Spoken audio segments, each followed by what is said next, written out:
For Unit 3, we are continuing the story of Andrew Jackson and changes sort of before the Civil War. So we're looking at the period from the 1820s and we'll go up into the 1850s.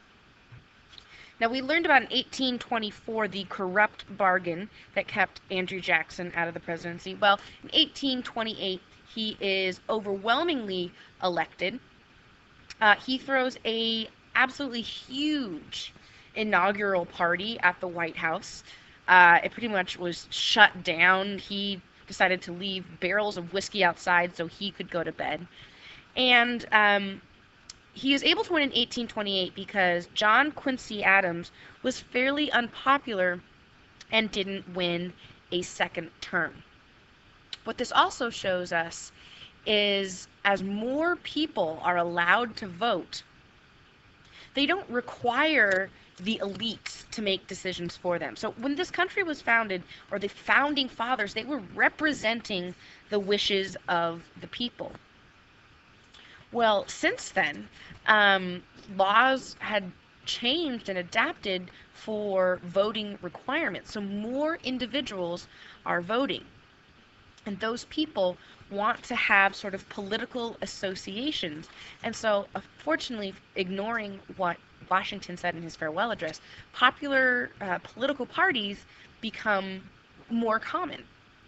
When Andrew Jackson becomes the president, he decides that he wants to have turnover in these government jobs. Now, he says it's because he is trying to prevent the same person or the same family from holding the same government job for a long time. He's trying to prevent corruption. However, the people that Jackson puts in these positions are people who supported him and helped him get elected. So people who are critical of this system, they call it the spoils system, as in to the victor go the spoils. These people really don't like this system. They think that Jackson is being partisan. He removes nearly 10% of all government employees and replaces them with his supporters. So it is a little bit shady. These political favors extend to his cabinet. Now, traditionally, the cabinet is made up of the heads of departments under the executive branch, for instance, the Secretary of State, Secretary of War, Secretary of Treasury, Attorney General. And Jackson tried to select a partisan cabinet. Nobody got along, especially with Vice President John C. Calhoun. So ultimately, President Jackson ends up sort of using these unofficial advisors, which are nicknamed his kitchen cabinet.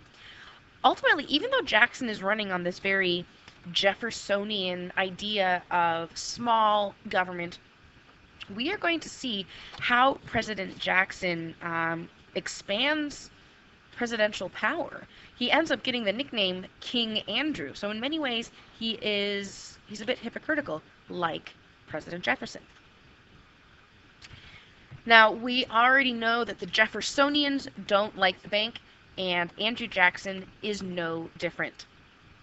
Remember, the bank had been rechartered back in 1816. He wants to get rid of it as much as possible, and instead of getting rid of it because he is not allowed to, he suggests changes. Most importantly, the value of specie. Specie means hard currency, actual coins with value, rather than paper money. He's looking at this with the understanding of the Panic of 1819. When the National Bank was issuing loans to settlers out on the frontiers, this caused inflation because these settlers were not able to repay their loans.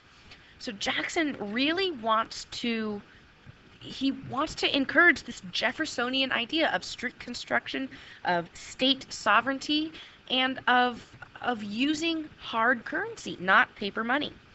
He tries to encourage this, but Congress decides to sort of go against his wishes, and they pass They pass a bill 4 years ahead of time of the bank charter expiring. So the bank charter wasn't going to expire until 1836. Well, in 1832, Congress decides to preemptively renew the charter just because they want to ensure its safety, knowing that President Jackson doesn't like it. Well, President Jackson has the veto power, and he vetoes this, and this action is seen as possibly unconstitutional. He says it is absolutely constitutional for the president to veto this vote, to veto this bill, because he believes it is not necessary and proper for Congress to do this for the people. He says, yes, this national bank, it might be convenient, but it has created a monopoly because there are private shareholders who are getting wealthy off of this. He's also saying that it is not benefiting the American people because in loaning money to the settlers, it's ultimately causing greater debt. So this is not benefiting the people. The bank is going to continue to exist for 4 more years before its charter runs out. And in that time, Jackson is going to do as much as he can to diminish the power of the national bank. He's going to do that by establishing pet banks. Now, these aren't banks that look like little pets, but these are state-run banks. Remember, he is a fan of states' rights.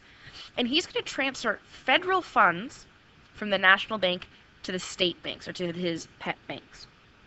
The purpose of this is to make the national bank run out of money faster than it might have otherwise.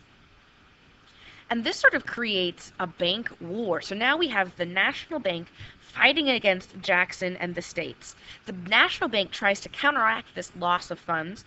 They decide to raise interest rates. They start calling in loans from these individuals. So ultimately, they're causing a bit of financial insecurity. This really angers people who are nationalists and pro-bank, like Henry Clay. He will ultimately sort of start his own political party based on this issue. Now, I think it's quite ironic that Jackson is now on paper money. The guy who hated paper money so much, who believed in using coinage, he is on the 20. We see him all the time. So sort of just desserts in history. Another thing Jackson is really well known for are his dealings with Indians.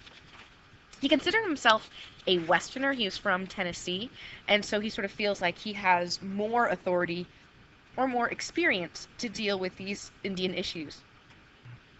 He will mostly be dealing with the 5 civilized tribes. This is the Cherokee, the Creeks, the Choctaws, the Chickasaws, and the Seminoles.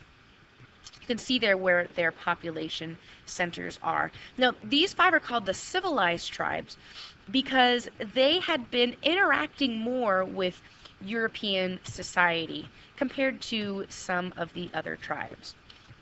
Now, while this is going on, President Jackson is concerning himself with the Indians, not really because he cares about the Indians, but because he cares about the land. He cares about the economic possibilities of having control of this land.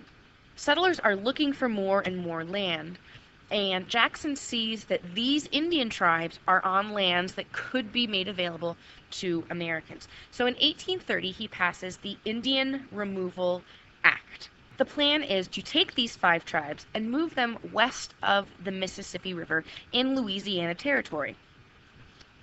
Jackson really said that he had urged these Indian tribes to follow state rule, but only thought that they could be self-ruling on federal lands.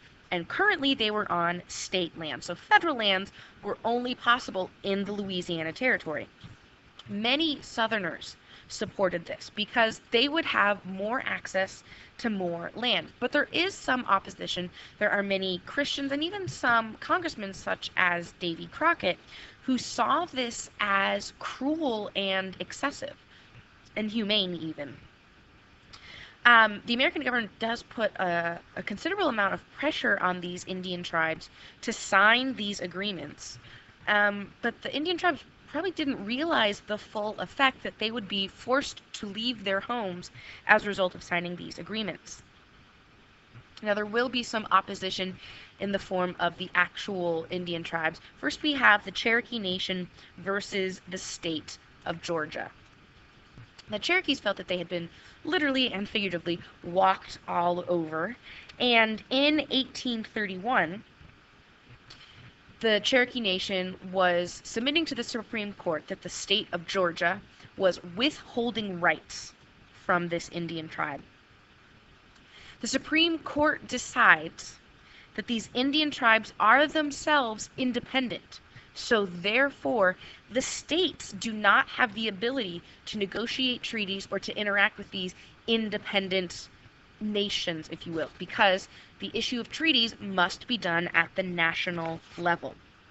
One thing that is tricky, though, is that the Supreme Court says because they are not a state, the Supreme Court does not have original jurisdiction. One thing it does say is that the states do not have the right to make these decisions. Another case we see is Worcester versus Georgia. Worcester was a missionary. He was living in Georgia, and he was witnessing to the tribes in Cherokee territory. He was arrested by the state of Georgia for not having a particular state license for being on that territory. This again goes to the Supreme Court, and Justice Marshall on the Supreme Court says that the federal government has the exclusive right to make these agreements about the tribes. So sort of removing a little bit of states' rights, saying that the national government has authority in Indian affairs. For President Jackson, he's on the side of states' rights. And so he says, John Marshall has made his decision, now let him enforce it.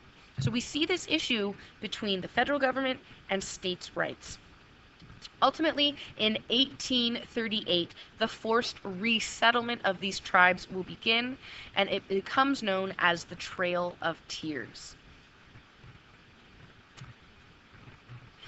Another issue under President Jackson is his vice president, John C. Calhoun. Now, there had been several scandals involving Calhoun and other members of the cabinet, mostly regarding sort of rumors about the wives. But Calhoun quits as vice president because a seat opened up in the South Carolina legislature. Remember, Calhoun was originally from South Carolina, and just in case you forgot, this is what he will look like. Crazy eyes, here we come. Calhoun moves back to South Carolina, and then at this time, 1832, a new tariff is passed. Now, this is better than the tariff of 1828, which was nicknamed the Tariff of Abominations, but it is still too high for the preference of most Southerners. Remember, these protective tariffs were taxes on any country who was importing. For the Southerners, that meant particularly England wouldn't trade as much and therefore would not buy as much from Southern planters. So we really do see with these tariffs a divide between North and South.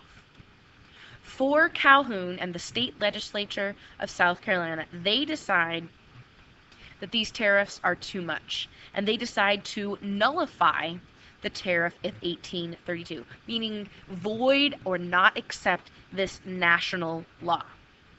They're a little bit curious to see, will Jackson do anything about this? And the threat is that South Carolina will secede from the Union. They are suggesting they will leave the United States of America because they are so angry about this tariff. Well, Henry Clay steps in, and he will propose a compromise. The same Henry Clay who proposed the Compromise of 1820.